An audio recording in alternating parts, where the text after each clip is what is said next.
warahmatullahi wabarakatuh. Alhamdulillah wassalatu wassalamu ala rasulillah, amma ba'd.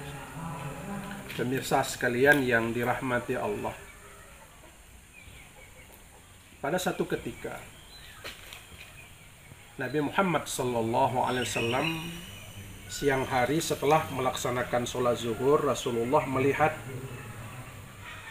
ke semua sudut Masjid Nabawi, seolah-olah dia mencari sesuatu. Pandangannya dilihat ke sana kemari dan dia melihat, sehingga membuat para sahabat jadi heran.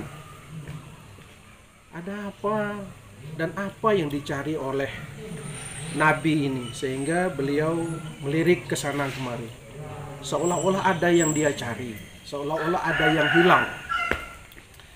Lalu para sahabat memberanikan untuk bertanya, "Ya Rasul, apa yang hendak engkau cari ya Rasul?" Kemudian Rasulullah mengatakan, "Biasanya aku melihat ada nenek-nenek yang selalu menyapu dan membersihkan masjid ini, tapi saat ini tidak aku lihat. Kemana dia?" Para sahabat kaget dan terkejut.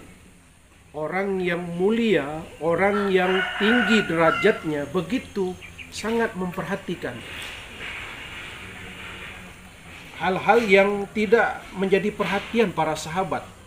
Nyaris tidak mendapat perhatian dari para orang-orang di sekitar itu.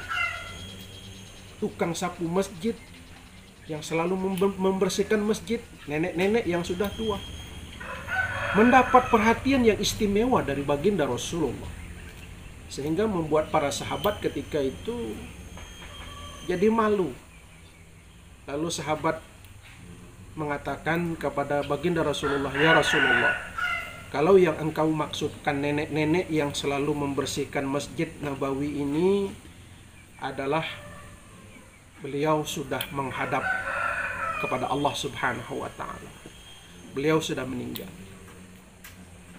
Lalu Rasulullah dengan bersedih, manusia paling berakhlak, manusia paling mulia akhlaknya, penyayang, pengasih, ketika itu terkaget dan terkejut dan merasa bersedih dengan meninggalnya nenek-nenek yang selalu membersihkan masjid itu. Lalu Rasulullah katakan kepada para sahabat, "Kenapa kamu tidak memberitahu aku kalau nenek-nenek yang tukang sapu masjid itu, yang selalu membersihkan masjid itu, sudah menghadap kehadiran Allah Subhanahu wa Ta'ala?" Ada perasaan sedih di hati Rasulullah. "Ya Rasul, kami bukannya tidak ingin menyampaikan kepadamu ya Rasul, tetapi kami ketika itu nenek ini meninggalnya di malam hari dan kami kubur juga di malam hari itu juga, dan kami tidak mau mengganggumu ya Rasul." Ini etika dan akhlak seorang sahabat kepada Rasulullah, tidak mau mengganggu Rasulullah Sallallahu Alaihi Wasallam dalam situasi seperti itu. Akhirnya Rasulullah tidak mau menyalahkan siapa-siapa. Rasulullah mengajak para sahabat untuk minta diantar ke perkuburan tersebut. Akhirnya begitu sampai di sana, Rasulullah melaksanakan sholat gaib, sholat jenazah gaib, dan Rasulullah mengerjakannya lalu selesai. Saudara, dari kisah ini dapat kita ambil beberapa pelajaran. Pertama adalah seorang yang begitu mulia, baginda Rasulullah sallallahu alaihi wasallam, sangat-sangat memperhatikan seorang yang kalau menurut kita ya, orang yang selalu menyapu masjid yang memang tidak mendapat perhatian dari masyarakat di sekitarnya, itu justru mendapat perhatian yang istimewa dari baginda Rasulullah. Ini menunjukkan betapa akhlak Rasulullah yang luar biasa. Sangat-sangat peduli dengan orang-orang yang kecil, dalam tanda kutip, orang-orang yang lemah, orang-orang yang tidak berkemampuan, dan orang-orang yang beribadah tulus ikhlas karena Allah.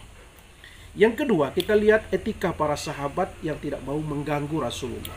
Semua ini adalah merupakan etika yang ditauladankan oleh Rasulullah dan para sahabatnya. Oleh karena itu, dalam konteks hari ini adalah hari guru nasional, maka sudah selayaknya kita sebagai santri, sebagai siswa, sebagai murid, sebagai alumni, kita tidak boleh melupakan begitu saja jasa para guru-guru kita. Kita tetap, walaupun guru kita sudah tua, yang mungkin barangkali orang sudah melupakannya, justru kita memperhatikan mereka sebagaimana Rasulullah SAW selalu memperhatikan orang-orang yang ada di sekitarnya, orang-orang yang tidak mendapat perhatian. Oleh karena itu, kepada kita di hari Guru Nasional ini, mari kita memperhatikan guru-guru kita, mari kita berikan penghargaan kepada mereka, mari kita hormati mereka, mari kita berikan jasa-jasa mereka dengan apa-apa yang bisa kita lakukan. Demikian, Assalamualaikum warahmatullahi wabarakatuh.